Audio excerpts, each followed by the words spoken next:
मजबूत पाचन तंत्र आपकी अच्छी सेहत का सीक्रेट होता है। जिसका पेट अच्छा रहेगा, जिसकी डाइजेशन अच्छा रहेगा, वो अपने आप ही अनेक बीमारियों से बच जाता है। तो इस वीडियो में हम जानेंगे कि आपका मेटाबॉलिज्म हम कैसे बढ़ा सकते हैं, कैसे मजबूत कर सकते हैं। लेकिन हम आगे बढ़े उसके पहले मैं हूँ डॉक्टर मृणाल और इस चैनल पर हम बात करते हैं हेल्थ, न्यूट्रिशन एंड फिटनेस के बारे में। तो अगर आप इस चैनल पर नए हैं, अब तक सब्सक्राइब नहीं किया है, तो प्लीज़ इसे सब्सक्राइब करिए और बेल आइकन दबाकर नोटिफिकेशन भी ऑन कर लीजिए। तो हमारे डाइजेस्टिव ट्रैक की शुरुआत होती है हमारे मुंह से। जब आप खाने का निवाला मुंह में डालते हैं, तभी से आपका पाचन की प्रक्रिया शुरू हो जाती है। और सबसे फर्स्ट इसमें रोल आता है आपके मुंह का, आपके दांतों का और आपके सलाइवा का। तो जब आप आपका खाना अच्छे से चबा चबा के खाते हैं, तो उसमें दो चीज़ें होती है। एक तो खाने का अच्छे से पेस्ट बन जाता है, जिसे फिर हमारे पेट में डाइजेस्ट होने में इजी होता है। और दूसरा होता है कि जब हम अच्छे से चबा चबा के खाना खाते हैं, तो उसमें हमारा सलाइवा मिक्स हो जाता है और ये सलाइवा आपके फूड को डाइजेस्ट करना शुरू कर देता है। इसलिए डाइजेशन के लिए सलाइवा बहुत इम्पोर्टेंट होता है। और खाना अच्छे से चबा चबा के खाना अच्छे डाइजेशन की, अच्छे पाचन की शुरुआत होती है। उसके बाद आपकी पाचन शक्ति को, आपकी पाचन प्रक्रिया को अच्छे से चलाने के लिए फाइबर्स का बहुत महत्वपूर्ण योगदान इस प्रोसेस में होता है।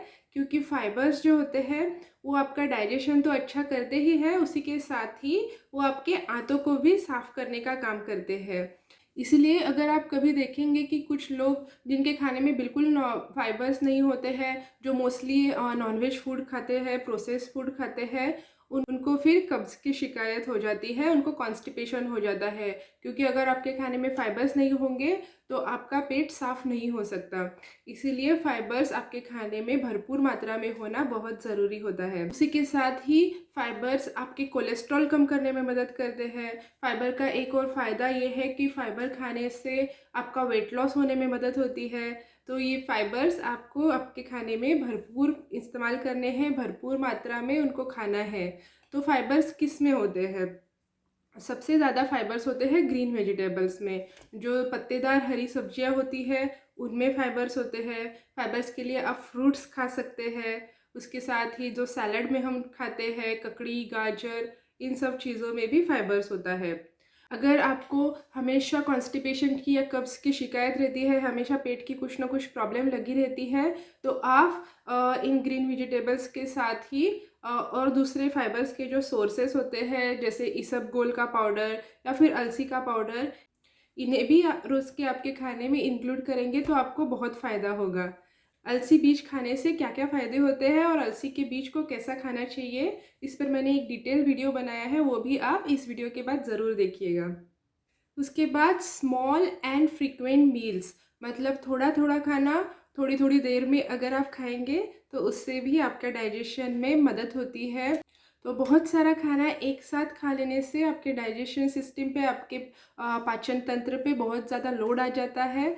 तो वो लोड से बचने के लिए आप थोड़ा थोड़ा खाना थोड़े थोड़े टाइम में अगर खाएंगे, मतलब अगर आप आपका 2 टाइम अगर आप खाना खाते हैं, तो वो ही खाना आप थोड़े थोड़े क्वांटिटी में डिवाइड करके 4-5 बार अगर खाएंगे, तो इससे आपका डाइजेशन फास्ट होता है। और इससे बहुत सारे लोगों को वेट लॉस में भी मदद होती है। डायबिटीज़ के पेशेंट में भी हम small and frequent meal suggest करते हैं। तो अगर आपको आपकी डाइजेशन बढ़ानी है तो स्मॉल एंड फ्रीक्वेंट मील आपको ट्राई करना चाहिए। उसके बाद ज़्यादा पानी पीजिए। ज़्यादा पानी पीना और हाइड्रेटेड रहना आपके डाइजेशन के लिए बहुत अच्छा होता है।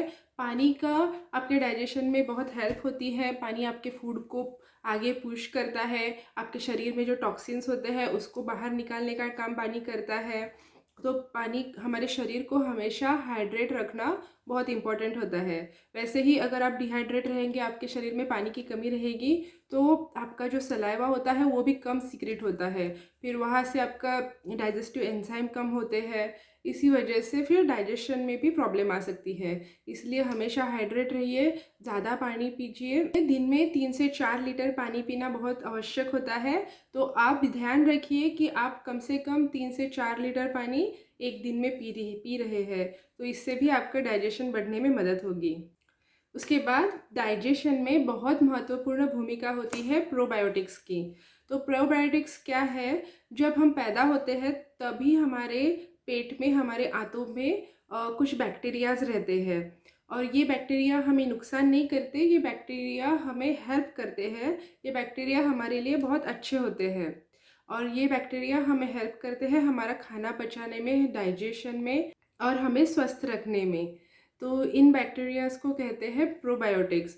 तो कभी कभी क्या होता है, हमारे खाने की ख़राब आदतों की वजह से या फिर हम जो एंटीबायोटिक्स लेते हैं उसकी वजह से ये हमारे अच्छे बैक्टीरिया भी मर जाते हैं, तो हमारे शरीर में प्रोबायोटिक्स की कमी हो जाती है।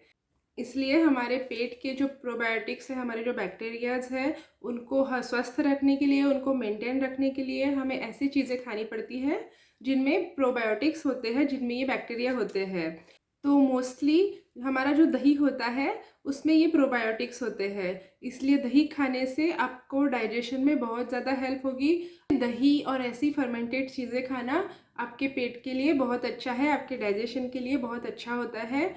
तो आप ज़रूर दही को आपके रोज़ के खाने में इंक्लूड करिए।